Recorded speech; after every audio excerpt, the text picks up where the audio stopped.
This week I was talking with Adrienne Duffy she's a co-founder of Big Futures Inc. And she's one of the associate coaches with Strategic Coach. And a program I've been involved with for a while, an entrepreneurial group, which is, you know what, if you're an entrepreneur, try to find yourself an entrepreneurial group that works for you and you fits your budget, but also fits your mindset and your camaraderie in the environment. Like for me, the strategic coach group really works well. We're like-minded people, growth mindset. So anyways, if you got any questions about it, let me know. I can help you with that. But either way, we were talking about entrepreneurial stereotypes and how it's very dangerous to get caught up in the stereotypes. Basically, just not one type of entrepreneur. There's not one setting or structure or personality or talents or strengths that defines you as the perfect or the one excellent, only successful true entrepreneur out there. There's so many different types of entrepreneurs out there, different types of talents and strengths, uniqueness, how far they're willing to go. There's not one size fits all here. Like it's not one, you know, who cares what they say? Only visionaries are entrepreneurs. No, not only visionaries are entrepreneurial. There's a lot of other non-visionaries who are entrepreneurial. They just do it in different ways, and there's nothing wrong with that. So the one thing I really enjoyed that Adrienne brought up, and I love her because she does a lot of preparation before she comes up on these discussions. And it was her kind of like, I think she kind of figured out, stated at the end that they were like the DNA of the entrepreneur. And notice, none of these has anything to do with personality, talent, strengths, who you hang out with, who you dream to be, nothing. These are kind of like the DNA genetic coding of an entrepreneur. And I'm not saying a true entrepreneur, I'm not saying the perfect entrepreneur, just a successful entrepreneur. Value creator, number one, you have to create value. A successful entrepreneur has to create value to the customer who will pay you. You can have the greatest idea in your head, you'll make billions, but not one person will spend $10 on you. There's no value. So you got to be careful. We create value. Entrepreneurs create value. I do it a different way than other engineering firms. I do it a different way than other ADHD coaches. But the value I provide is a certain type of value that people are willing to pay me for. Value creation. Number two, that person has to be freedom loving. You have freedom of time to do what you want, how you want to do it.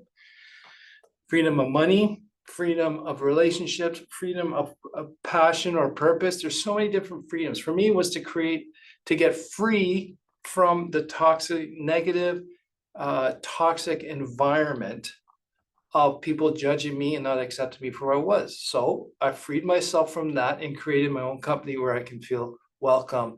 And I created my own company where I would be, I'll be accepted.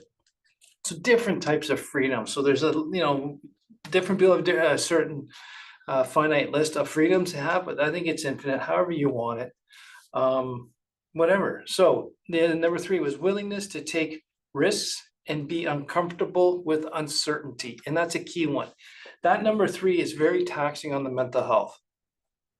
Waking up every day, not knowing if you might lose your company, or you may not have the money to pay your staff or pay your bills, or not knowing what your customers are going to do or not do, or cancel a contract, or deal with your team, deal with whatever that's going to come down. You just never know what's going to happen today. There's no entrepreneur that I know has able to kick up their feet and says it's been running smoothly and perfectly for 10, 20 years. There's always something. You might have a few days, you might have a few weeks, but there's always an uncertainty that happens, and that comes with risk.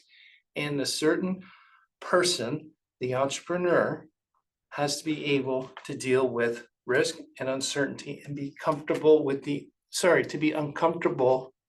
No, I'm saying that. And they have to be comfortable with being uncomfortable. Okay, sorry about that. The fourth one, as she brought up, was obstacle transformers, as she called them.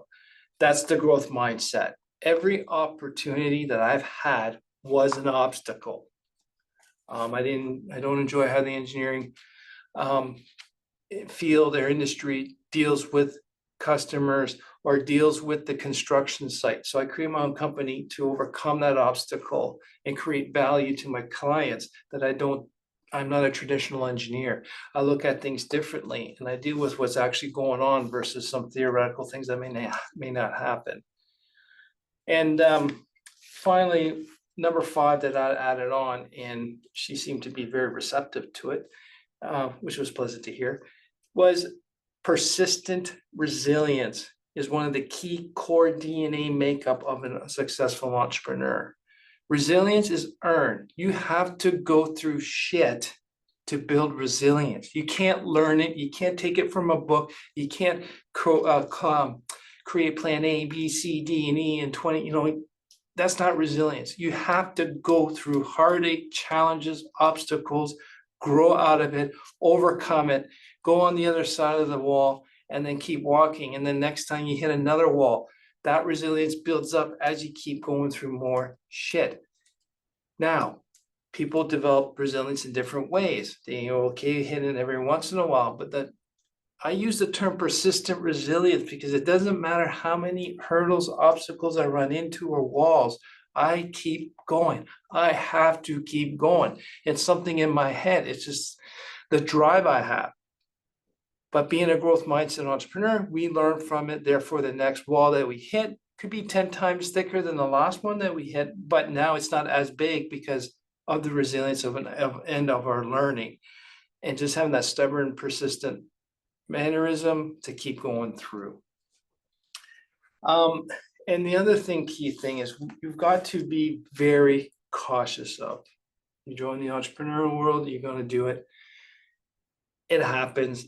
It's just a natural thing. We're social beings. We want to be accepted in groups. We want to be like other people. So we start to emulate them, or we start to want to be. And it's okay to have that drive to be a certain person or a certain type, but don't let it define how you're going to go to there, because now you become someone you're not.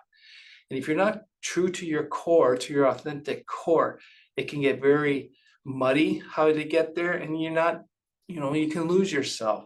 I know for every time I try to do that, or I start reading a book, oh, this is the only way I can be successful like this person, that's when I got into heartache and hardship, because not one system works for everyone.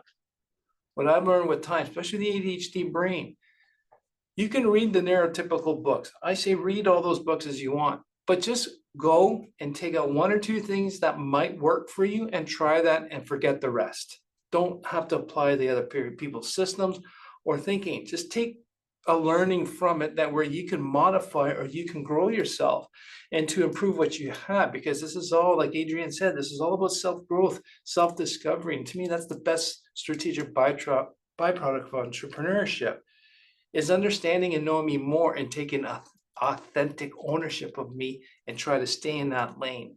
That's the fun part. The money will come later. The freedoms will come later. It'll come easier and quicker because we're in flow, and that it's easier to be in our authentic selves than to be someone we're not. The one thing I forgot to discuss on the podcast with Adrienne was timing. Okay, timing. You don't need to start when you're 8. You don't need to start when you're a teenager. You don't have to drop out of university or college to start a company.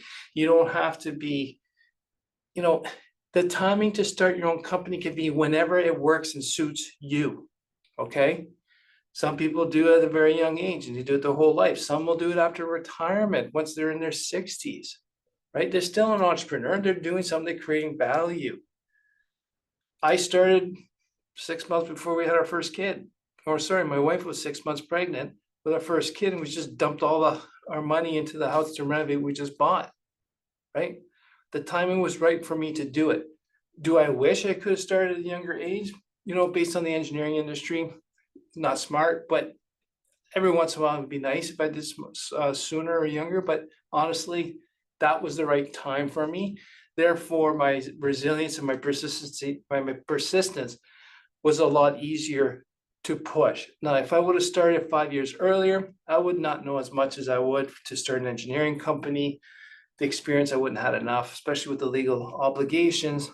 I probably would have been financially distraught if I would have started earlier. If I would have started later, I'd have more experience. Like, my point is the timing doesn't matter if you start in your late 40s, in your 30s.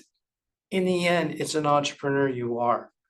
You can be an entrepreneur your whole life and not do anything until you're 40. Nothing wrong with that. I was an entrepreneur. I had jobs up until I was 27-ish, 26. Then I started my own. But everything that you learned is tuition for what you're doing now. So the timing does not matter.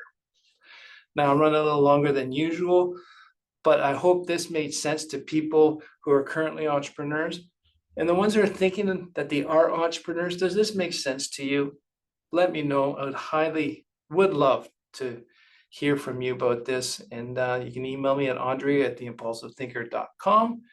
And thanks again for listening and learning with me.